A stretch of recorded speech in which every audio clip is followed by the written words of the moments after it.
வணக்கம்.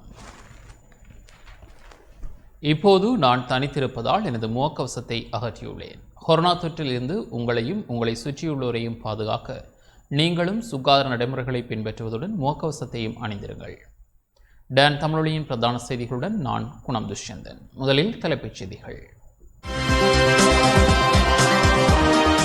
சரியான பாதை நோக்கி நல்வழியில் பயணிக்குமாறு முன்னாள் போராளிகளுக்கு இராணுவ தளபதி அறிவுரை.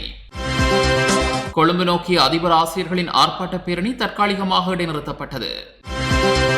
யாழ்ப்பாணத்தில் 30 வயதுக்கும் மேற்பட்ட அனைவரும் தடுப்பூசியினை பெற்றுக் கொள்ள வேண்டும் என இராணுவ தளபதி தெரிவிப்பு. முழு நாடும் அதி அபாய வலயத்துக்குள் தள்ளப்பட்டுள்ளதாக சம்பிக் ரணவக்க தெரிவிப்பு. ஆப்கானின் முக்கிய மாகாண தலைநகரை தலிபான் கைப்பற்றியது.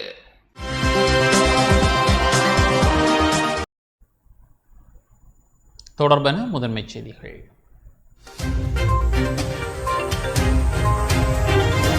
அனுசரணை. ஸ்ரீலங்கா இன்சூரன்ஸ் தனது காப்புறுதி பத்திர உரிமையாளர்களுக்கு மாதத்திற்கு ரூபாய் 1 பில்லியனுக்கும் அதிகமான காப்பீட்டு இழப்பீட்டினை வழங்குகிறது. சரியான பாதை நோக்கி நல்வழியில் பயணிக்குமாறு முன்னாள் போராளிகளுக்கு இராணுவ தளபதி ஜெனரல் ஷவேந்திர சில்வா அறிவுரை வழங்கியுள்ளார். யாழ்ப்பாணத்துக்கு இன்று காலை வருகை தந்த இராணுவ தளபதி ஜெனரல் ஷவேந்திர சில்வா முன்னாள் போராளிகளுடன் சந்திப்பை மேற்கொண்டார். முன்னாள் போராளிகளுக்கு உதவி திட்டம் வழங்கும் நிகழ்வில் கலந்து கொண்ட பின்னர் இந்த சந்திப்பு இடம்பெற்றது. இதன்போது முன்னாள் போராளிகளுடன் சுமூகமாக உரையாடிய இராணுவ தளபதி முன்னரை போல இனியும் தவறான வழியில் செல்லாது சரியான பாதை நோக்கி நல்வழியில் பயணியுங்கள் என முன்னாள் போராளிகளுக்கு அறிவுரை வழங்கினார்.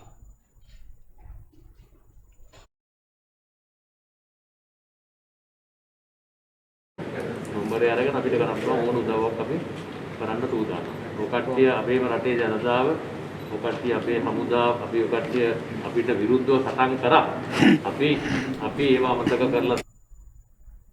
ஜனாதிபதியின் பொது மன்னிப்பின் கீழ் நீண்ட காலம் தடுத்து வைக்கப்பட்டிருந்த முன்னாள் போராளிகள் சிலர் அண்மையில் விடுதலை செய்யப்பட்டனர். அவர்கள் சமூகத்தில் நல்லவர்களாக இருக்க வேண்டும். அவ்வாறு இருந்தால்தான் சிறையில் இருக்கும் ஏனையோரையும் விடுவிக்கக்கூடியதாக இருக்கும். உங்கள் விடுதலையை பற்றி பார்க்கிறார்கள், அவதானிக்கிறார்கள். எனவே நீங்கள் சமூகத்தில் நல்ல பிரஜையாக செயற்பட வேண்டும். பழையவற்றை மறந்து நல்லதை சிந்தித்து சமூகத்தில் உள்ளோர் உங்களை நல்லவர்கள் என்று சொல்லும் அளவுக்கு உங்களது வாழ்க்கையை கொண்டு செல்லுங்கள். இராணுவம் என்ற ரீதியில் நாங்கள் முன்னாள் போராளிகளாகிய உங்களுக்கு எங்களாலான உதவிகளை செய்ய தயாராக இருக்கின்றோம். அதாவது வீடு கட்டி தருவது என்றாலும் சரி, வேறு ஏதாவது உதவி என்றாலும் நாங்கள் அதை செய்ய தயாராக உள்ளோம். ஏனென்றால் அது எமது கடமையாகும். குறிப்பாக நீங்கள் முன்னாள் போராளிகள், நீங்கள் எமக்கு எதிராகத்தான் சண்டையிட்டீர்கள். நாங்கள் அதையெல்லாம் மறந்து உங்களுக்கு உதவி செய்ய தயாராக இருக்கின்றோம். அதாவது உங்களை எமது சகோதரர்களாக பார்க்கின்றோம். எனவே நீங்களும் அதே போன்று நேரான பாதையில் பயணியுங்கள். உங்களது விடுதலை அனைவராலும் பார்க்கப்படுகின்ற விடயமாகும். எனவே நீங்கள் சமூகத்தில் நல்ல பிரஜையாக இருந்து செயற்படுவதன் மூலம் ஏனைய உங்களை போன்றவர்களையும் விடுவிப்பதற்கு ஏற்ற சூழ்நிலை உருவாகும்.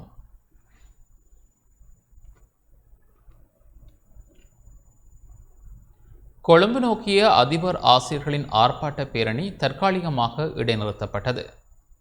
சம்பள முரண்பாடுகள் உள்ளிட்ட பல கோரிக்கைகளை முன்வைத்து கொழும்பு நோக்கி முன்னெடுக்கப்பட்ட போராட்டத்தை தற்காலிகமாக நிறுத்தி வைக்க ஆசிரியர் மற்றும் அதிபர் சங்கங்கள் முடிவு செய்துள்ளன. கொரோனா தொற்றின் நிலைமையை கருத்தில் கொண்டு வைத்தியர்கள் ஆலோசனை மற்றும் கோரிக்கைகளின் அடிப்படையில் இந்த முடிவு எடுக்கப்பட்டது என அறிவிக்கப்பட்டுள்ளது. அதன்படி கண்டி முதல் கொழும்பு வரை முன்னெடுக்கப்பட்டு வந்த அதிபர் ஆசிரியர் தொழிற்சங்கங்களின் ஆர்ப்பாட்ட பேரணி பஸ்யாலையில் இடைநிறுத்தப்பட்டுள்ளன. இன்று முதல் வெளிப்புற போராட்டங்கள் நிறுத்தப்படும் எனவும், இருப்பினும் கற்பித்தல் நடவடிக்கைகளில் இருந்து விலகும் முடிவு தொடரும் எனவும் அதிபர் ஆசிரியர் சங்க தலைவர்கள் அறிவித்துள்ளனர்.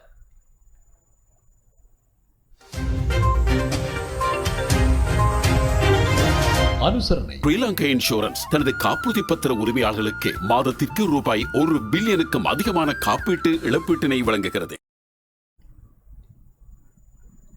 டெலோ அமைப்பின் தலைவரை விடுதலை புலிகளே கொண்டதாக நாடாளுமன்ற உறுப்பினர் செல்வம் அடைக்கலநாதன் தெரிவித்துள்ளார். டெலோ அமைப்பின் தலைவர் ஸ்ரீ சபாரத்தினத்தை விடுதலை புலிகள் கொன்ற வடுக்கள் தமது மனங்களில் இருந்தாலும் தேசத்தின் விடுதலைக்காக விடுதலை புலிகளுடன் இணைந்து பணியாற்றியதாக நாடாளுமன்ற உறுப்பினர் செல்வம் அடைக்கலநாதன் தெரிவித்தார். டெலோ அமைப்பின் தலைவரை கொன்றது யார் என்பதை வெளிப்படுத்த முடியுமா என நாடாளுமன்ற உறுப்பினர் குணா திலீபன் நாடாளுமன்றில் நேற்று கேள்வி எழுப்பியிருந்தமை தொடர்பில் கேட்டபோதே அவர் இவ்வாறு தெரிவித்தார். சகோதர படுகொலை விடுதலை புலிகளால் எங்களுடைய தலைவர் சிறிசபாரணத்தை கொண்டார்கள் என்பது உலகறிந்த உண்மை. இதிலே திலீபன் அவர்கள் புதிதாக அதை சொல்ல வேண்டிய தேவையில்லை. நாங்கள் ஏற்கனவே அதை சொல்லியிருக்கிறோம். விடுதலை புலிகள் இருக்கின்ற போது கூட அதை வெளிப்படையாக சொல்லியிருக்கிறோம். உண்மையை நாங்கள் மறக்க முடியாது. இப்பொழுதும் நான் சொல்லுகிறேன், சகோதர படுகொலை காரணமாக விடுதலை புலிகள் தான் எங்களுடைய தலைவர் சிறிசபாரத்தினத்தை கொண்டிருக்கிறார்கள் என்பதை நாங்கள் வட்ட வெளிச்சமாக நாங்கள் சொல்லிக் கொள்கிறோம். அப்படி இருந்தும் எங்களுடைய வடுக்கள் எங்களுடைய மனங்களிலே இருந்தாலும் கூட இந்த தேசத்தின் விடுதலைக்காக நாங்கள் விடுதலை புலிகளோடு இணைந்து செயலாற்றியவர்கள் என்பதையும் இங்கு நான் குறிப்பிட விரும்புகிறேன். வவுனியா நகர அபிவிருத்தி தொடர்பாக நாடாளுமன்ற உறுப்பினர் திலீபன் போலியான கருத்துக்களை முன்வைத்து வருவதாக வவுனியா நகரசபை தவிசாளர் இன கௌதமன் தெரிவித்துள்ளார். 100 நகரங்களின் அபிவிருத்தி தொடர்பாக தெளிவான விளக்கம் ஒன்றினை அண்மையில் வழங்கியிருந்தேன். இது ஒரு வேடிக்கையான கருத்து என நாடாளுமன்ற உறுப்பினர் திலீபன் தெரிவித்திருக்கின்றார். அந்த நிதியினை ஒதுக்குவதற்கு தாங்களே முயற்சி செய்ததாக ஒரு போலியான கருத்தினையும் அவர் முன்வைத்துள்ளார் என வவுனியா நகரசபை தவிசாளர் இன கௌதமன் தெரிவித்துள்ளார். குறித்த விடயம் தொடர்பாக இன்று இடம்பெற்ற ஊடகவியலாளர் சந்திப்பில் அவர் இவ்வாறு தெரிவித்தார்.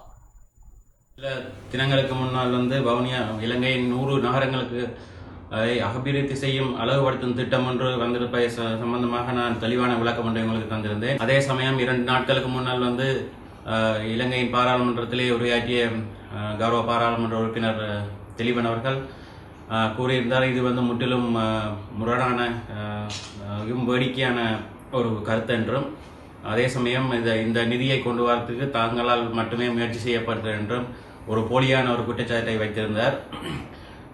உண்மையிலேயே போலியான குற்றச்சாட்டு என்பது என்னுடைய தனிப்பட்ட கருத்தாக இருப்பின் அது போலியான குற்றச்சாட்டாக பார்க்கலாம். ஆனால் உங்களுக்கு தெரியும், நான் கூறியது போல ஒரு வருடத்துக்கு முன்னமே இலங்கையில் 100 நகரங்களை அபிவிருத்தி செய்யும் திட்டம், அழகுபடுத்தும் திட்டம் என்றது ஒரு வருடங்களுக்கு முன்னமே எங்களுக்கு நாங்கள் ஆரம்பித்திருந்தோம். இதற்கு சாட்சியாக முன்னாள் எங்களுடைய அரசாங்க அதிபர் சமன்குந்தல் அவர்கள் எங்களுடன் கள விஜயத்தில் ஈடுபட்டிருந்தார். மற்றும் நகர அபிவிருத்தி அதிகார சபையின் டிரெக்டர் இயக்குநர்கள் மற்றும் அவருடைய உத்தியோகத்தர்கள் எங்களுடன் இந்த ஃபீல்ட் ஒர்க்னு சொல்கிற அதில் ஈடுபட்டிருந்தார்கள். அதே மாதிரி நகரசபை உறுப்பினர்கள், நகரசபை ஊழியர்கள் மற்றும் உடவியாளர்கள் இந்த கள விஜயத்தில் ஈடுபட்டிருந்து வவுனியா நகரத்தை எவ்வாறு இந்த அபிவிருத்தியை செய்யலாம் என்று கலந்துரையாடியிருந்தோம். யாழ்ப்பாணத்தில் 30 வயதுக்கு மேற்பட்ட அனைவரும் தடுப்பூசியினை பெற்றுக்கொள்ள வேண்டும் என இராணுவ தளபதி தெரிவித்துள்ளார். யாழ்ப்பாண மாவட்டத்தில் 30 வயதுக்கு மேற்பட்டோர் அனைவரும் தடுப்பூசியினை பெற்றுக்கொள்ள வேண்டும் என இராணுவ தளபதி ஜெனரல் சவேந்திர சில்வா தெரிவித்துள்ளார். இன்று யாழ்ப்பாணத்துக்கு விஜயம் மேற்கொண்ட இராணுவ தளபதி ஊடகங்களுக்கு கருத்து தெரிவிக்கும் போது இவ்வாறு தெரிவித்தார். යාපනයේ ජනතාව ආරක්ෂා කර ගැනීමට අපි යුද හමුදාව වශයෙන් සහ ත්‍රිවිධ හමුදාව සැලකිය යුතු දායකත්වයක් අපි සපයලා තිබෙනවා. வடகிழக்கு பகுதிகளில் இராணுவத்தினரால் பல்வேறுபட்ட சமூக நலன்சார் செயற்பாடுகள் முன்னெடுக்கப்பட்டுள்ளன.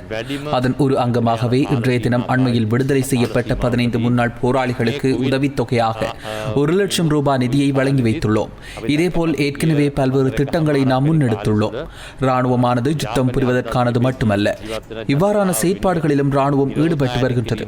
தற்போது நாடு பூராகவும் கொரோனா தொற்றுக்குள்ளாவோரின் எண்ணிக்கை அதிக அளவில் காணப்படுகின்றது.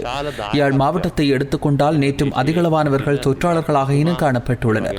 எனினும் தற்போது தொடர்ச்சியாக எமக்கு பிற நாடுகளில் இருந்து தடுப்பூசிகள் பெறப்பட்டு மக்களுக்கு ஏற்றப்பட்டு வருகின்றது. அதேபோல் யாழ்ப்பாண மாவட்டத்திலும் இந்த தடுப்பூசி வழங்கல் திட்டம் திறமையாக செயற்படுத்தப்படுகின்றது.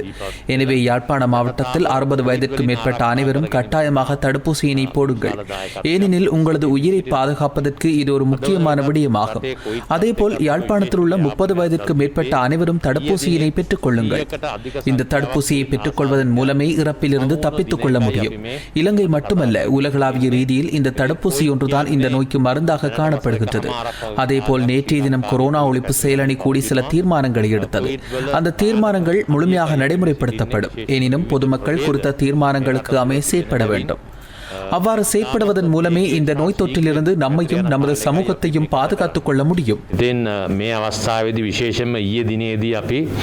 கட்டுப்படுத்த முடியாத அளவு கொரோனா வைரஸ் தொற்றின் 4ஆம் அலை வீரியம் அடைந்துள்ளதுடன் அதிகளவு கொரோனா மரணங்கள் தொற்றாளர்களின் எண்ணிக்கையும் அதிகரித்துள்ளது.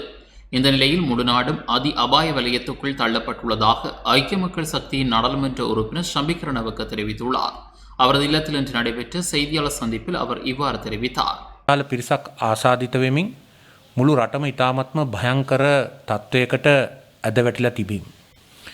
දෙවැනි කාරණය තමයි අද මේ රටේ ඇති වෙලා තියෙන දවැන්ත நயவர அர்புதே ஆர்த்திக அதேபோன்று நாட்டில் தற்போது ஏற்பட்டுள்ள இரண்டாவது கடன் நெருக்கடி பொருளாதார நெருக்கடி தினமும் அதிகரித்து செல்வதால் நாடு பாரிய பொருளாதார செயலிழப்பை எதிர்கொண்டுள்ளது. பொருளாதாரத்தை கட்டியெழுப்புவதற்கு முயற்சித்தாலும் ஒவ்வொருவரும் அது தொடர்பில் நம்பிக்கையை இழந்துள்ளார்கள். எதிர்வரும் மாதங்களில் நாடு பொருளாதார ரீதியில் முழுமையாக வீழ்ச்சியடையும் நிலைக்கு தள்ளப்படும் அபாய நிலையொன்று முன்னால் உள்ளது. மூன்றாவது காரணியாக சமூக பிறழ்வுகள் ஏற்பட்டு பாரிய சமூக நெருக்கடி ஒன்று தற்போது ஏற்பட்டுள்ளது. அரசாங்கமானது போலீஸ் ஆட்சியை மையப்படுத்திய ஒரு ஆட்சியை உருவாக்கி சமூக பிறழ்வுகளை கட்டுப்படுத்தும் ஆட்சி முறையை கொண்டு செல்வதற்கு முயற்சிக்கின்றது. இவை தொடர்பிலேயே நாம் கலந்துரையாட வேண்டியுள்ளது. கொரோனா வைரஸ் தொற்றின் நிலைமையை எடுத்துக்கொண்டால் 2020 ஆண்டு ஆரம்பத்தில் நகைப்புக்குரிய விடயமாக கருதினார்கள். கொரோனா வைரஸ் பரவல் என்பது பாரிய பிரச்சனை இல்லை, நாட்டில் 28 தொற்றாளர்களே இதுவரை இனங்காணப்பட்டுள்ளார்கள் என்று ஆரம்பத்தில் கூறினார்கள். எனவே இது பாரிய பிரச்சனை இல்லை, இதனை எம்மால் கட்டுப்பாட்டுக்குள் கொண்டு வர முடியும் என்று கூறினார்கள். ஒரு வருடத்திற்கு 3000 பேர் பலியான யுத்தத்தையே நாம் எதிர்கொண்டோம்.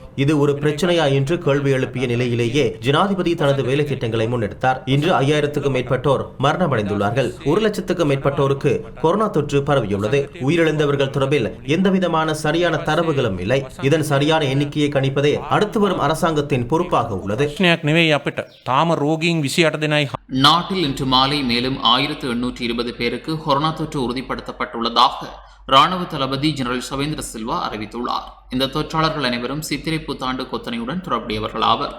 இது தொடர்பான அறிக்கையை சுகாதார மேம்பாட்டு பணியகம் வெளியிட்டுள்ளது. அதன் அடிப்படையில் நாட்டில் கொரோனா தொற்றுக்குள்ளானவர்களின் மொத்த எண்ணிக்கை 3,26,043 அதிகரித்துள்ளது. கொரோனா தொற்றில் இருந்து இன்று மேலும் 2,487 பேர் பூரண குணமடைந்து வீடு திரும்பியுள்ளதாக சுகாதார அமைச்சின் தொற்று நோயியல் பிரிவு தெரிவித்துள்ளது.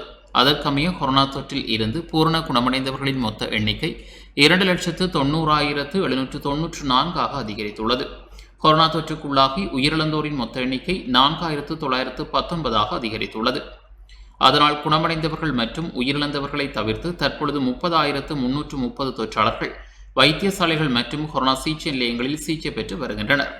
டெல்டா கொரோனா தொற்றாளர்கள் 11 மாவட்டங்களின் 26 நகரங்களில் அடையாளம் காணப்பட்டுள்ளனர் என பிரதி சுகாதார சேவைகள் பணிப்பாளர் நாயகம் விசேட வைத்திய நிபுணர் ஹேமந்த ஹேர தெரிவித்துள்ளார். அதன்படி நாட்டில் டெல்டா கொரோனா தொற்றாளர்களின் எண்ணிக்கை 124 உயர்ந்துள்ளது என்றும் பிரதி சுகாதார சேவைகள் பணிப்பாளர் தெரிவித்தார். மிக குறைந்த எண்ணிக்கையிலான டெல்டா நோயாளர்கள் மீது மேற்கொண்ட பரிசோதனையில் நோய் தொற்றாளர்கள் அடையாளம் காணப்பட்டனர். நாட்டில் இருக்கும் டெல்டா நோயாளர்களின் அதிகபட்ச தரவு இது அல்ல என்றும் டெல்டா நோய் தொற்றுகளின் எண்ணிக்கை மிக அதிகம் இருக்கலாம் எனவும் அவர் தெரிவித்துள்ளார். மேல் மாகாணத்தில் இருந்தே பெரும்பாலான டெல்டா நோய் தொற்றாளர்கள் அடையாளம் காணப்பட்டுள்ளனர் எனவும் ஹேமந்த ஹெர தெரிவித்துள்ளார். மேலும் காலி, மாத்தறை, ரத்னபுரி, கண்டி, அம்பாறை, குருநாகல், வவுனியா மற்றும் யாழ்ப்பாணம் ஆகிய மாவட்டங்களிலும் டெல்டா கொரோனா தொற்றாளர்கள் அடையாளம் காணப்பட்டுள்ளனர் என பிரதி சுகாதார சேவைகள் பணிப்பாளர் நாயகம் விசேட வைத்திய நிபுணர் ஹேமந்த ஹேர தெரிவித்துள்ளார். உலக சுகாதார ஸ்தாபனத்தின் ஹோவெக்ஸ் திட்டத்தின் கீழ் ஜப்பான் அரசாங்கத்தால் நன்கொடையாக வழங்கப்பட்ட 7,28,000 அஸ்ட்ராசெனகா தடுப்பூசிகள் நாட்டை வந்தடைந்துள்ளன. ஜப்பானில் இருந்து ஸ்ரீலங்கன் ஏர்லைன்ஸ் விமான சேவைக்கு சொந்தமான விமானத்தில் கொண்டுவரப்பட்ட இந்த தடுப்பூசிகள் இன்று பிற்பகல் 4:30 மணியளவில் கட்டுநாயக்க விமான நிலையத்தை வந்தடைந்தன. 14 லட்சத்துக்கும் அதிகமான அஸ்ட்ராசெனகா தடுப்பூசிகளை இலங்கைக்கு நன்கொடையாக வழங்க ஜப்பான் முன்வந்திருந்தது. அதற்கமைய அதில் முதல் தொகுதியாக கடந்த சனிக்கிழமை 7,28,460 அஸ்ட்ராசெனகா தடுப்பூசிகள் நாட்டை வந்தடைந்தன. இதனையடுத்து இன்றைய தினம் மேலும் 7,28,000 தடுப்பூசிகள் நாட்டை வந்தடைந்துள்ளமை குறிப்பிடத்தக்கது. வைத்தியசாலைகளில் அனுமதிக்கப்படும் கோவிட் நோயாளர்கள் எதிர்கொள்ளும் பிரச்சினைகளுக்கு தீர்வு காண்பதற்காக சுகாதார அமைச்சு புதிய தொலைபேசி இலக்கங்களை அறிமுகப்படுத்தியுள்ளது. இதன்படி சம்பந்தப்பட்ட நபர்கள் 1999 அல்லது 0117966366 என்ற தொலைபேசி இலக்கங்களை அழைப்பதன் மூலம் தேவையான உதவியை பெற முடியும். நோயாளர்களை வைத்தியசாலைக்கு கொண்டு செல்லும் போது நிலைமை மோசமாக இல்லை என்றால் சுகாதார மருத்துவ அதிகாரி மூலம் சிகிச்சை நிலையத்துக்கு அழைத்து செல்வது நல்லது என சுகாதார அமைச்சு தெரிவித்துள்ளது. கோவிட் அறிகுறியற்ற அல்லது லேசான அறிகுறிகளை கொண்ட நோயாளிகளை வீடுகளிலேயே வைத்து பராமரிப்பு வழங்குவதற்கான வழிகாட்டுதல்கள் சுகாதார அமைச்சால் வெளியிடப்பட்டுள்ளது. அதன் அடிப்படையில் வீட்டு பராமரிப்பு மற்றும் நிறுவன சுகாதார பாதுகாப்பு தேவைப்படுவோரை சோதனை செய்வதற்கு பிரதேசத்தின் சுகாதார மருத்துவ அதிகாரிகள் பொறுப்பாக இருப்பார்கள். நோயாளிகள் 2 தொடக்கம் 65 வயதிற்குள் இருக்க வேண்டும். சுகாதார வசதிகள் மற்றும் போதுமான காற்றோட்டம் ஒதுக்கப்பட்ட ஒரு தனி அறையில் அவர்கள் தனிமைப்படுத்தப்பட வேண்டும். நோயுற்றவர்களுக்கு உடல் பருமன், நீரிழிவு, உயர் இரத்த அழுத்தம், நாள்பட்ட இதயம், நுரையீரல், சிறுநீரக நோய்கள் அல்லது பிற மருத்துவ நிலைமைகள் போன்றவை இருக்கக்கூடாது. நோய் எதிர்ப்பு குறைபாடு நிலையால் அவதிப்படக்கூடாது அல்லது நீண்டகால நோய் எதிர்ப்பு தடுப்பு சிகிச்சையில் இருக்கக்கூடாது. வீட்டில் போதுமான சுய பாதுகாப்பு அல்லது பராமரிப்பாளர் ஆதரவு இருக்க வேண்டும். சரியான தொடர்பு வசதிகள் மற்றும் தொடர்பு கொள்ளும் திறன் இருக்க வேண்டும். கர்ப்பிணி பெண்ணின் கர்ப்பகாலம் 24 வாரங்களுக்கும் குறைவாக இருக்க வேண்டும். மேலும் வீட்டில் தனிமைப்படுத்தப்பட்ட நோயாளி 14வது நாளில் வெளியேற்றப்படலாம். அறிகுறிகள் தொடர்ந்தால் அறிகுறிகள் தீரும் வரை நோயாளி கண்காணிக்கப்படுவார் என சுகாதார அமைச்சின் வழிகாட்டுதல்களில் தெரிவிக்கப்பட்டுள்ளது. யாழ்ப்பாணம் பருத்தித்துறையில் 2 இந்து ஆலயங்களில் தனிமைப்படுத்தல் சட்டத்தின் கீழ் வழிபாடுகள் அனைத்தும் 14 நாட்களுக்கு இடைநிறுத்தப்பட்டு மூடப்பட்டன. பருத்தித்துறை சுகாதார மருத்துவ அதிகாரி, போலீசார் இணைந்து இந்த நடவடிக்கை இன்று பிற்பகல் முன்னெடுத்தனர். பருத்தித்துறை சுப்பிரமணியம் முனியப்பர் ஆலயம், பருத்தித்துறை சிவன் ஆலயம் என்பனவே இவ்வாறு தனிமைப்படுத்தப்பட்டன. பருத்தித்துறை முனியப்பர் ஆலயத்தில் இன்று ரதோற்சவம் இடம்பெற்றுக் கொண்டிருந்த வேளை அதிகளவான பக்தர்கள் பங்கேற்றமை மற்றும் அவர்கள் முகக்கவசம் அணியாமை உள்ளிட்ட சுகாதார நடைமுறைகளை பின்பற்றாமை தொடர்பில் சுகாதார மருத்துவ அதிகாரிக்கு ஒளிப்படத்துடன் முறைப்பாடு வழங்கப்பட்டது. இது தொடர்பில் பருத்தித்துறை சுகாதார மருத்துவ அதிகாரியின் அறிவுறுத்தலில் பொது சுகாதார பிரசோர்கள் மற்றும் போலீசார் சம்பவ இடத்துக்கு சென்று விசாரணைகளை முன்னெடுத்தனர். அதன் அடிப்படையில் சுகாதார நடைமுறைகளை பின்பற்ற தவறியதால் ஆலயத்தில் எதிர்வரும் 21ஆம் தேதி வரை வழிபாடுகளை நிறுத்தி மூடுவதற்கு அறிவித்தல் ஒட்டப்பட்டது. அதேபோன்று பருத்தித்துறை சிவன் ஆலயத்திலும் சுகாதார நடைமுறைகளை மீறி வெளிவீதியில் திருவிழாவை நடாத்தியதால் பருத்தித்துறை சிவன் ஆலய வழிபாடுகளையும் எதிர்வரும் 21ஆம் தேதி வரை இடைநிறுத்துமாறு அறிவித்தல் வழங்கப்பட்டதுடன் ஆலய நிர்வாகிகளும் வீடுகளில் சுய தனிமைப்படுத்தப்பட்டுள்ளனர். நாட்டில் டெல்டா மாறுபாடு வேகமாக பரவி வருவதால் மக்கள் அனாவசியமாக வீட்டிலிருந்து வெளியில் செல்வதை தவிர்க்குமாறு அரசாங்க தகவல் திணைக்களம் கேட்டுக்கொண்டுள்ளது. டெல்டா வேகமாக பரவி வருவதால் அனைவரும் உடனடியாக தடுப்பூசி போட வேண்டும் என்றும் அத்திணைக்களம் கேட்டுக்கொண்டுள்ளது. இந்த விடயம் தொடர்பாக அறிக்கை ஒன்றினை வெளியிட்டுள்ள அரசாங்க தகவல் திணைக்களம் ஒவ்வொரு நபருக்கும் நோய் தாக்கும் அபாயம் உள்ளது என குறிப்பிட்டுள்ளது. இதற்கிடையில் பாதிக்கப்பட்டவர்களில் சுமார் 1.5% பேர் இறக்கின்றனர் என்றும் அந்த அறிக்கையில் கூறப்பட்டுள்ளது. இவற்றில் இருந்து பாதுகாத்துக் கொள்ள பொதுமக்களுக்கு சுகாதார அதிகாரிகள் அறிவுறுத்தல்களை வழங்கியுள்ளனர்.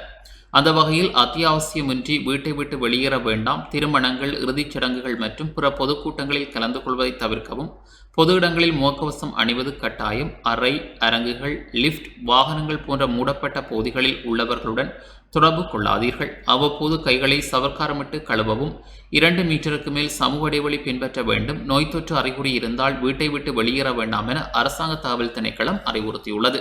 மட்டக்களப்பு மாவட்டம் களுவாஞ்சிக்குடி பிராந்திய சுகாதார பணிமனைக்குட்பட்ட எரிவில் கிராமத்தில் 55 வயது பெண் ஒருவர் கொரோனா தொற்று காரணமாக உயிரிழந்துள்ளதாக பிராந்திய சுகாதார பணிமனை தெரிவித்துள்ளது. கடந்த சில நாட்களாக காய்ச்சல் காரணமாக நோய்வாய்ப்பட்டிருந்த உயிரிழந்த பெண் கடந்த வெள்ளிக்கிழமை மாலை களுவாஞ்சிக்குடி ஆதார வைத்தியசாலைக்கு சிகிச்சை பெறுவதற்காக சென்றுள்ளார். அங்கு சிகிச்சை பெறுவதற்கு அனுமதிக்கும் முன்பே குறித்த பெண் உயிரிழந்துள்ளார். அதனையடுத்து மேற்கொள்ளப்பட்ட ஆன்டிஜென் PCR பரிசோதனையில் உயிரிழந்தவர் கொரோனா தொற்றுக்குள்ளாகியிருப்பது உறுதிப்படுத்தப்பட்டுள்ளது. இதனையடுத்து உயிரிழந்த பெண்ணின் வீட்டுக்கு சென்று அங்கிருந்த 20 பேருக்கு மேற்கொள்ளப்பட்ட ஆன்டிஜென் பரிசோதனையில் மேலும் 10 பேர் கொரோனா தொற்றுக்குள்ளாகியிருப்பது உறுதிப்படுத்தப்பட்டுள்ளது. வெள்ளிக்கிழமை மாலை களுவாஞ்சிக்குடி பிரதேசத்தில் 78 பேருக்கு மேற்கொள்ளப்பட்ட ஆன்டிஜென் பரிசோதனையில் 21 பேர் கொரோனா தொற்றுக்குள்ளாகி இருப்பது உறுதிப்படுத்தப்பட்டுள்ளது. பொதுமக்கள் சுகாதார விதிமுறைகளை இறுக்கமாக பின்பற்றுமாறு பொது சுகாதார பிரசோர்கள் வலியுறுத்தி வருகின்றனர். களுவாஞ்சிக்குடி பிராந்தியத்தில் கொரோனா தொற்றினால் 3வது அலையில் 4 பேர் உயிரிழந்துள்ளதாக பிராந்திய சுகாதார பணிமனை தெரிவித்துள்ளது. பிராந்தியத்தில் கொரோனா தொற்றை கட்டுப்படுத்துவதற்கு 30 வயதுக்கு மேற்பட்டவர்களுக்கு தடுப்பூசி ஏற்றும் பணிகள் துரிதமாக முன்னெடுக்கப்பட்டு வருகின்றன. பொதுமக்கள் அனைவரும் தவறாது தடுப்பூசியினை பெற்றுக் கொள்ளுமாறு வேண்டுகோள் விடுக்கப்பட்டுள்ளது. இதுவரை இங்கு 18,000 பேர் தடுப்பூசியினை பெற்றுள்ளமை குறிப்பிடத்தக்கது. தனிமைப்படுத்தல் சட்ட விதிமுறைகளை மீறிய குற்றச்சாட்டில் கடந்த 24 மணித்தியாலங்களில் 94 பேர் கைது செய்யப்பட்டுள்ளனர் என போலீஸ் ஊடக பேச்சாளர் சிரேஷ்ட பிரதி போலீஸ் மா அதிபர் ஐத்ரோகன தெரிவித்துள்ளார். ஊடகங்களுக்கு அனுப்பியுள்ள காணொலியில் அவர் இவ்வாறு தெரிவித்தார். මීට අමතරව ඊයේ දිනේදී ඒ සිද්ධියට අදාළව තවත් සැකකරුවන් 5 දෙනෙක් අත්අඩංගුවට ගෙන තිබෙනවා.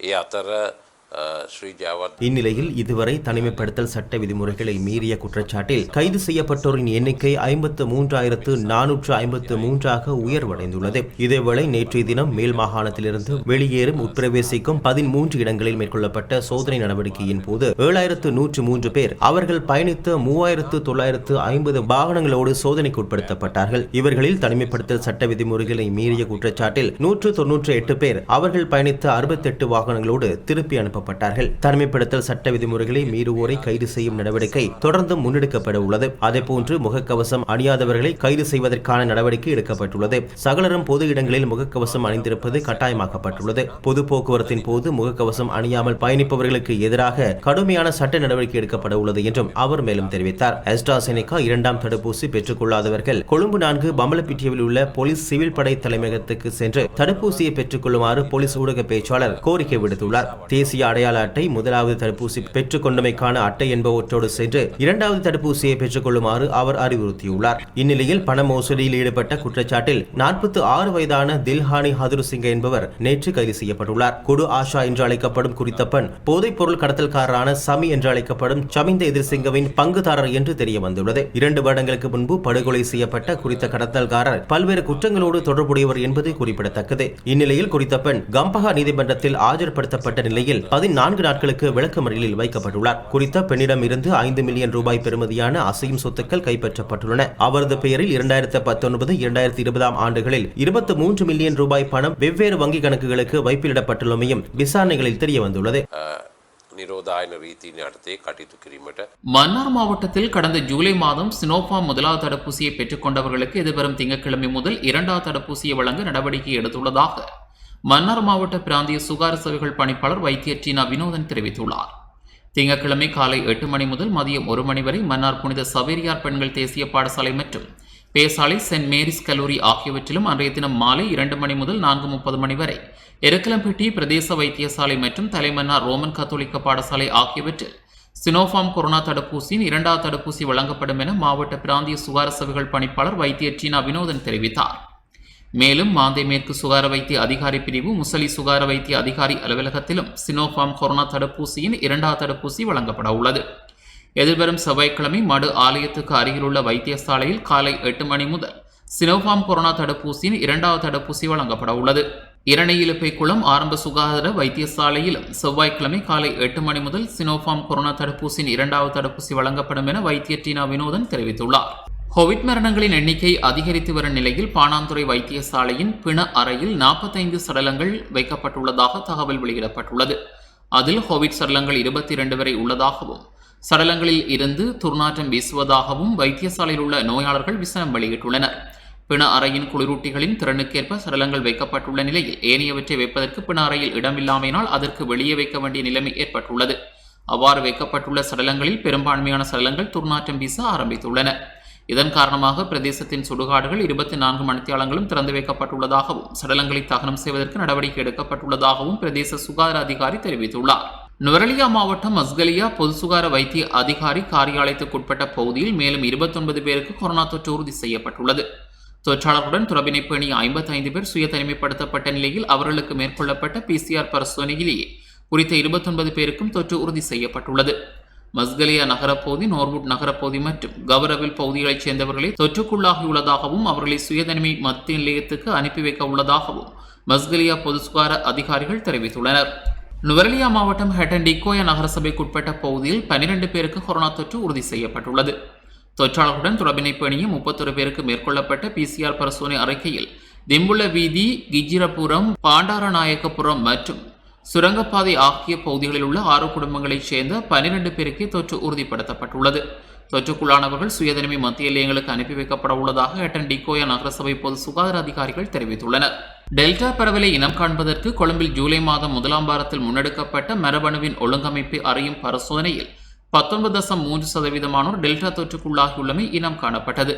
ஆனால் ஜூலை மாதம் இறுதி வாரத்தில் இந்த அளவானது 75% வரை உயர்வடைந்துள்ளதாக ஸ்ரீ ஜாவர்த்தன பல்கலைக்கழகத்தின் மூலக்கூறு மற்றும் மரபணு ஆய்வு பிரிவின் பணிப்பாளர் வைத்திய சந்திம ஜீவந்திர தெரிவித்துள்ளார். நாடளாவிய ரீதியில் டெல்டா நிலைமையை கண்டறிவதற்காக எழுமாறாக மரபணுவின் ஒழுங்கமைப்பு அறியும் பரிசோதனையை முன்னெடுப்பதற்கான மாதிரிகள் பெற்றுக் கொள்ளப்பட்டுள்ளன. இது குறித்த அறிக்கையை விரைவில் சுகாதார சேவைகள் பணிப்பாளர் நாயகத்திடம் கையளிக்க உள்ளதாகவும் அவர் குறிப்பிட்டுள்ளார். கொழும்பு விகாரமகாதேவி பூங்காவில் இடம்பெறும் 24 மணி நேர கோவிட் தடுப்பூசி வழங்கல் நடவடிக்கைகள் இன்றும் முன்னெடுக்கப்பட்டுள்ளது. அஸ்ட்ராசெனகா தடுப்பூசியை பெற்றுக் கொண்டவர்கள் யாராக இருந்தாலும் கொழும்பு விகாரமகாதேவி பூங்காவிற்கு சென்று 2ஆம் கட்ட தடுப்பூசியை பெற்றுக்கொள்ள முடியும் என்று அறிவிக்கப்பட்டுள்ளது. இதேவேளை பாணாங்குட, போதி ராஜா, ராமேய மற்றும் நாரம்பேட்டை ராணுவ வைத்தியசாலையில் இன்று முதல் 60 வயதுக்கு மேற்பட்டோருக்கான சைனோஃபார்ம் 1ஆம் தடுப்பூசி வழங்கப்பட உள்ளது. கொழும்பு ஐந்துலாம்பு சந்தி பகுதியில் கட்டடம் ஒன்றில் தீப்பரவல் ஏற்பட்டுள்ளது. கொழும்பு ஐந்துலாம்பு சந்தி புதிய சோனர் தெரு பகுதியில் உள்ள 4 மாடி கட்டடம் ஒன்றில் தீப்பரவல் ஏற்பட்டதாக போலீஸ் ஊடக பேச்சாளர் சிரேஷ்ட பிரதி போலீஸ் மா அதிபர் ஐத்ரோகன தெரிவித்துள்ளார். பிளாஸ்டிக், அலுமினியம் மற்றும் கண்ணாடி பொருட்களை களஞ்சியப்படுத்தும் பகுதியில் இவ்வாறு தீப்பரவல் ஏற்பட்டிருந்தது. தீப்பரவலை கட்டுப்படுத்தும் நடவடிக்கையில் 6 தீயணைப்பு வாகனங்கள் ஈடுபடுத்தப்பட்டிருந்தன. தீ ஏற்பட்டமைக்கான காரணம் வெளியாகாத நிலையில் சம்பவம் தொடர்பான மேலதிக விசாரணைகளை போலீசார் முன்னெடுத்துள்ளனர்.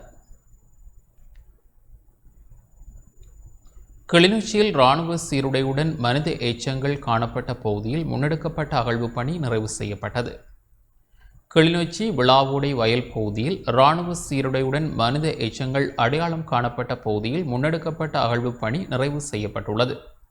இதன் அகழ்வு பணிகள் நேற்றும் இன்றும் முன்னெடுக்கப்பட்டது. குறித்த பணியின் போது ஒரு கைக்குண்டு, தொடர்பாடல் சாதனம் 2, தலைக்கவசங்கள், ரவை கூடுகள், உடைகள் மற்றும் இராணுவத்தினர் பயன்படுத்தும் உணவுப் பொதிகள் உள்ளிட்ட பொருட்களின் எச்சங்களுடன் மனித எச்சங்களும் மீட்கப்பட்டன. 2 நாட்களாக மேற்கொள்ளப்பட்ட அகழ்வு பணியில் இவை மீட்கப்பட்டுள்ள நிலையில் பணி நிறைவுக்கு கொண்டுவரப்பட்டது. மீட்கப்பட்டவை அனைத்தும் 25 ஆண்டுகள் பழமையானவையாக இருக்கலாம் எனவும், மனித எச்சங்களுடன் மீட்கப்பட்ட தடயப் பொருட்கள் அனைத்திலும் 97ஆம் ஆண்டுக்கு முற்பட்ட தியதியிடப்பட்ட பொருட்களாகவே காணப்பட்டுள்ள நிலையில் இரண்டும் ஒப்பீட்டு அளவில் ஒரே காலப்பகுதியை சேர்ந்தவையாக இருக்கலாம் என தெரிவிக்கப்படுகின்றது. இந்த நிலையில் மீட்கப்பட்ட கைக்குண்டு கிளிநொச்சி மாவட்ட நீதவான் நீதிமன்றின் அனுமதியுடன் செயலிழக்க செய்யப்பட உள்ளது. அது தற்பொழுது பாதுகாப்பாக விசேட அதிரடிப்படையினரிடம் போலீசாரால் கையளிக்கப்பட்டுள்ளதாக அதிகாரிகள் தெரிவிக்கின்றனர். அங்கு மீட்கப்பட்ட மனித எச்சங்கள் மற்றும் தடய பொருட்கள் அனைத்தும் எதிர்வரும் திங்கட்கிழமை கிளிநொச்சி மாவட்ட நீதவான் நீதிமன்றில் பாரப்படுத்தப்பட உள்ளதாக போலீசார் தெரிவித்துள்ளனர். குறித்த அகழ்வு பணிகள் சட்ட வைத்திய அதிகாரி வைத்தியர் டனுசன் தலைமையில் இடம்பெற்றதுடன் விசாரணைகளையும் அவர் மேற்கொண்டிருந்தமை குறிப்பிடத்தக்கது. சம்பவம் தொடர்பான முதல்கட்ட விசாரணை அறிக்கையும் நீதிமன்றில் கையளிக்கப்பட உள்ளது.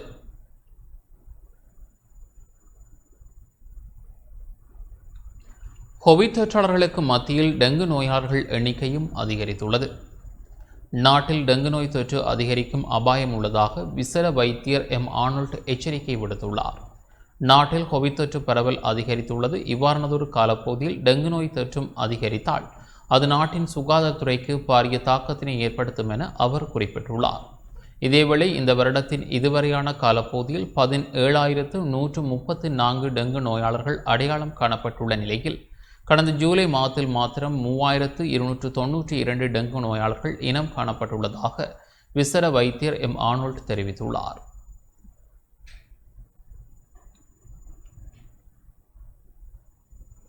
குருநாகல் மாவட்டம் கல்கமோ பகுதியில் வீடு ஒன்றில் இருந்து 3 சடலங்களை போலீசார் மீட்டுள்ளனர். குருநாகல் மாவட்டம் கல்கமுவ மகநேரிய பிரதேசத்தில் வீடொன்றில் இருந்து 3 சடலங்கள் மீட்கப்பட்டுள்ளன. 28 வயதுடைய ஆண், 28 வயதுடைய பெண் மற்றும் 10 வயதுடைய சிறுவனின் உடல்களே மீட்கப்பட்டுள்ளதாக போலீஸ் ஊடக பேச்சாளர் சிரேஷ்ட பிரதி போலீஸ் மா அதிபர் ஐத்ரோகன தெரிவித்துள்ளார். நேற்றிரவு கணவன் மனைவிக்கு இடையில் வாய் தகராறு ஏற்பட்டுள்ளது. இதன் காரணமாக தனது மனைவி மற்றும் மகனை கொலை செய்துவிட்டு கணவனும் தற்கொலை செய்து கொண்டிருக்கலாம் என போலீசார் சந்தேகம் வெளியிட்டுள்ளனர். இந்த சம்பவம் தொடர்பில் மேலதிக விசாரணைகள் மேற்கொள்ளப்படுவதாகவும் போலீசார் தெரிவித்துள்ளனர்.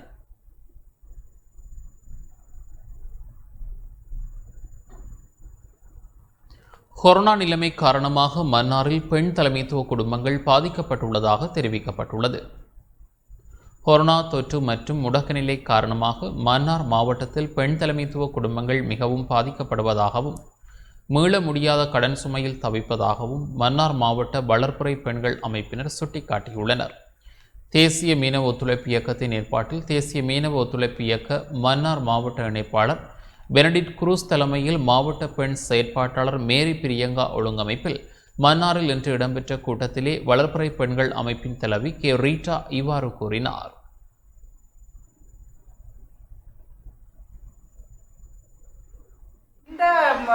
இந்த காலகட்டத்தில் மக்கள் வந்து நிறைய இன்னல்களை சந்திச்சிருக்கிறாங்க. நுண்கடன் வாங்கி நுண்கடனால வீடு வாசல்ல வந்து நுண்கடனை கொடுத்தா அந்த பெற்றோர் என்ன செய்வாங்க, தாய் என்ன செய்வா, அதை அவங்ககிட்ட கடனை வாங்குவா. இந்த நுண்கடனால நிறைய பேர் அவதிப்பட்டு தற்கொலை செய்து கொண்ட நிகழ்ச்சியும் நிறைய நடந்திருக்கு. நம்ம நாட்டில் தற்கொலை செய்து கொண்டிருக்கிறாங்க, கஷ்டப்படுறாங்க, சரியான கஷ்டப்படுறாங்க.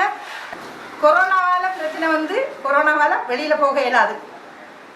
மீன சமுதாயம் முதல் தொழிலுக்கு போகிறாங்க, மீனை கொண்டு வராங்க, ஆனால் விற்க முடிகிறது இல்லை. ஏன்னா அவங்களுக்கு மட்டும்தான் கடலுக்கு போகிறதுக்கு உரிமை இருக்குது. கடலுக்கு போகிறாங்க, மீனை கொண்டு வராங்க, ஆனால் அதை கொண்டு சந்தைப்படுத்த அவங்களால ஏழுறது இல்லை. இந்த நிலைமையிலையும் எவ்வளோ பேர் நடுத்தருவில் நிற்கிறாங்க. மற்ற இந்த 5 லட்சத்து வீட்டு திட்டம் உண்டு. அந்த வீட்டு திட்டத்தால் அதுக்கு இன்னும் சரிவர முடிவு எடுக்கப்படையில. அந்த வீட்டு திட்டத்தை அவங்களுக்கு கொடுத்து அதுக்குரிய வேலை செய்கிறதுக்கும் நடவடிக்கை எடுக்கப்படையில. அதால் நிறைய பேர் நடுத்தருவில் தான் நிற்கிறாங்க. அவங்கள வட்டிக்கு கடனை வாங்கி வீடை கட்டினாங்க, அரைவாசியோட நிற்கிது, ரோட்டில் இருக்கிறாங்க, குடிசையில் இருக்கிறாங்க. இப்போ வந்து ஸ்கூல்லையும் போய் தங்க முடியாது, ஒரு பொது கட்டிடத்துலேயும் போய் தங்க முடியாது. ஏன்டா கொரோனா பிரச்சனை. மக்களோட இன்னல்களை நான் இதில் சுட்டி காட்டுறோம். நம்மளோட அரசாங்கம் வந்து இதுக்குரிய தகுந்த நடவடிக்கை எடுக்க வேண்டும் கேட்டுக்கொண்டு, இந்த கிசானின மரணத்துக்கு உண்மையான தீர்ப்பு கிடைக்க வேண்டும் என்று கேட்டுக்கொண்டு, லாஃப் எரிவாயு நிறுவனத்துக்கு நிவாரணம் வழங்கும் நடவடிக்கை தாமதித்துள்ளமையால் எரிவாயு கொள்கலன்களுக்கு தட்டுப்பாடு ஏற்பட்டுள்ளதாக தெரிவிக்கப்பட்டுள்ளது. உலக சந்தையில் சமையல் எரிவாயு விலை அதிகரிக்கப்பட்டுள்ளதன் காரணமாக லிட்ரோ எரிவாயு நிறுவனத்துக்கு ஏற்படும் நட்டத்தை அரசாங்கம் பொறுப்பேற்றுள்ள போதும் லாஃப் எரிவாயு நிறுவனத்துக்கு நிவாரணம் வழங்கும் நடவடிக்கை தாமதித்துள்ளமையால் எரிவாயு கொள்கலன்களுக்கு தட்டுப்பாடு ஏற்பட்டுள்ளதாக தெரிவிக்கப்பட்டுள்ளது. நுகர்வோர் அதிகார சபை இது தொடர்பில் விரைவில் நடவடிக்கை எடுக்கும் என வர்த்தகத்துறை அமைச்சர் பந்துல குணவர்த்தன தெரிவித்துள்ளார். வர்த்தகத்துறை அமைச்சில் அண்மையில் இடம்பெற்ற செய்தியாளர் சந்திப்பின் போதே அமைச்சர் இதனை தெரிவித்திருந்தார். கோவிட் தொற்று காரணமாக உலக சந்தையில் அனைத்து விதமான உற்பத்திகளும் குறைவடைந்துள்ளமை குறிப்பிடத்தக்கது. ஏனைய பொருட்களைப் போன்றே சமையல் எரிவாயுவின் விலையும் அதிகரித்துள்ளது. இந்த நிலையில் இலங்கையிலும் பல பாகங்களில் லாஃப் எரிவாயுவிற்கு தட்டுப்பாடு ஏற்பட்டுள்ளது. இது தொடர்பில் எமது செய்தி பிரிவு கொழும்பின் பல பாகங்களுக்கு சென்று ஆராய்ந்த போது எரிவாயு விற்பனை நிலையங்கள் மூடப்பட்டிருந்தமையை காணக்கூடியதாக இருந்தது. இது குறித்து வர்த்தகர்கள் கூறுகையில் லாஃப் எரிவாயுவுக்கு பதிலாக லிட்ரோ எரிவாயுவை வழங்க முடியாமல் இருப்பதாகவும், பொதுமக்களின் கேள்வி லாஃப் எரிவாயுவுக்கு அதிகமாக இருப்பதாகவும், மாற்றீடாக லிட்ரோ எரிவாயுவை வழங்குவது குறித்து தமது மொத்த வர்த்தகர்கள் அறிவிக்கவில்லை என்றும் தெரிவித்துள்ளனர். இதன் காரணமாக பொதுமக்கள் பெரிதும் அசௌகரியங்களை எதிர்கொண்டு வருவதாகவும், கொள்கலன்களை மாற்றி வழங்க முடியாத நிலையில் தாம் இருப்பதாகவும் கூறுகின்றனர். அதேபோன்று லாஃப் எரிவாயுவை பயன்படுத்தும் மக்களும் தங்களின் நெருக்கடியை தெரிவித்தனர்.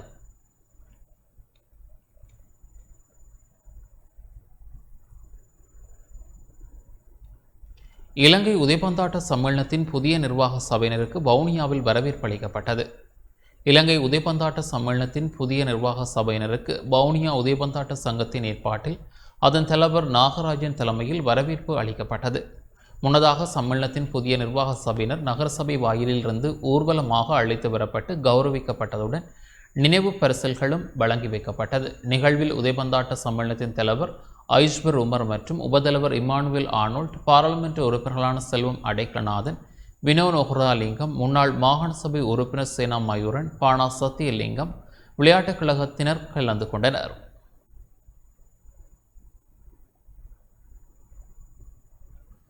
யாழ்ப்பாணத்தில் வழிப்பறியில் ஈடுபட்ட இருவர் கைது செய்யப்பட்டுள்ளனர்.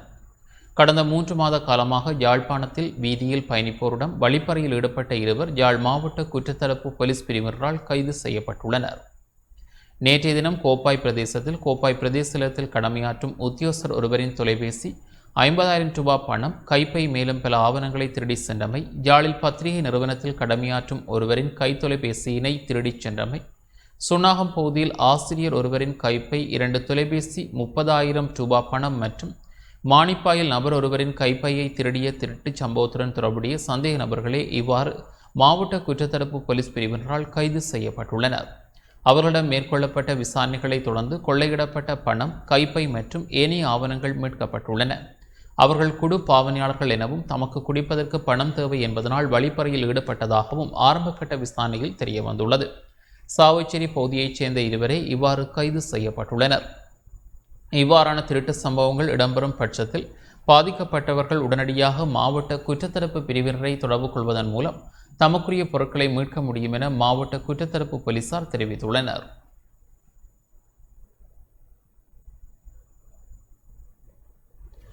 நுவரெலியா மாவட்டம் மஸ்கலியா நகரில் 5 வர்த்தக நிலையங்கள் மூடப்பட்டுள்ளன. சுகாதார விதிமுறைகளை பேணாது மஸ்கலியா நகரில் வர்த்தக நடவடிக்கையில் ஈடுபட்ட 5 வர்த்தக நிலையங்கள் 14 நாட்களுக்கு மூடப்பட்டுள்ளன. மஸ்கலியா பொது சுகாதார அதிகாரியினால் மேற்கொள்ளப்பட்ட சோதனை நடவடிக்கையில் குறித்த 5 வர்த்தக நிலையங்களும் சுகாதார விதிமுறைகளை பேணாதமை அவதானிக்கப்பட்டுள்ளது. அதனை அடுத்து குறித்த வர்த்தக நிலையங்கள் தற்காலிகமாக 14 நாட்களுக்கு மூடப்பட்டுள்ளன. மஸ்கலியா பொது சுகாதார வைத்திய அதிகாரி காரியாலய பகுதியில் அதிகளவான கொரோனா தொற்றாளர்கள் அடையாளம் காணப்பட்டுள்ளதுடன் கடந்த ஒரு வாரத்தில் 3 கொரோனா மரணங்களும் பதிவாகியுள்ளன. இதனை அடுத்து நகரில் பொது சுகாதார அதிகாரிகளினால் சகல வர்த்தக நிலையங்களும் சோதனைக்குட்படுத்தப்பட்டதுடன் சுகாதார விதிமுறையை பேணாத வர்த்தக நிலைய உரிமையாளர்களுக்கு கடும் எச்சரிக்கையும் விடுக்கப்பட்டுள்ளது.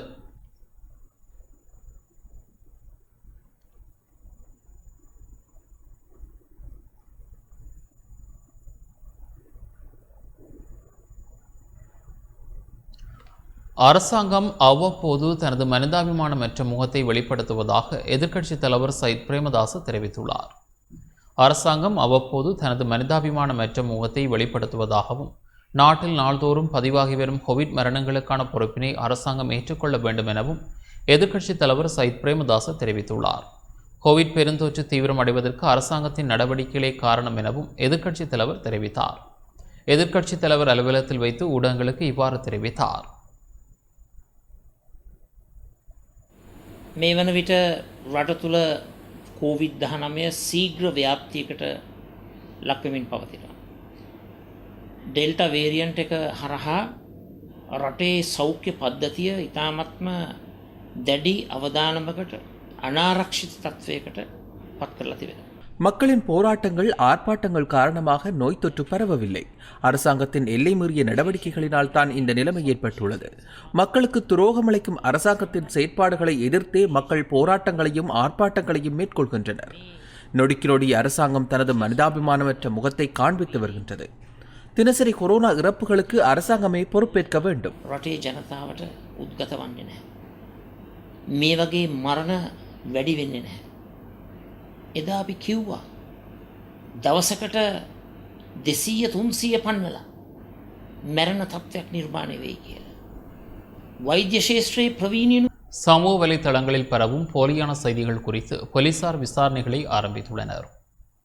கொழும்பு நகரின் சில இடங்களை இலக்கு வைத்து குண்டு தாக்குதல் நடாத்தப்பட உள்ளதாக சமூக ஊடகங்களில் வெளியான தகவல்கள் உண்மைக்கு புறம்பானது என போலீஸ் ஊடக பேச்சாளர் சிரேஷ்ட பிரதி போலீஸ் மா அதிபர் அஜித் ரோகன தெரிவித்துள்ளார். வெள்ளவத்தை, தெகிவளை, நுகேகொடை, கல்கிசை மற்றும் மெரிகானை ஆகிய பகுதிகளில் இந்த குண்டு தாக்குதல்கள் நடாத்தப்பட இருப்பதாக போலியான தகவல்கள் பரப்பப்படுவதாகவும் எவ்வாறாயினும் அவ்வாறு வெளியான தகவல்களில் உண்மை இல்லை எனவும் அவர் குறிப்பிட்டுள்ளார்.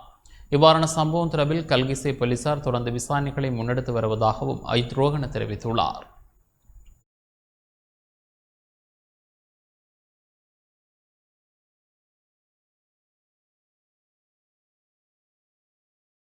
இத்துடன் இந்த செய்திகள் நிறைவு பெறுகின்றன. மீண்டும் நாளை பிரதான செய்திகளை எதிர்பாருங்கள். வணக்கம்.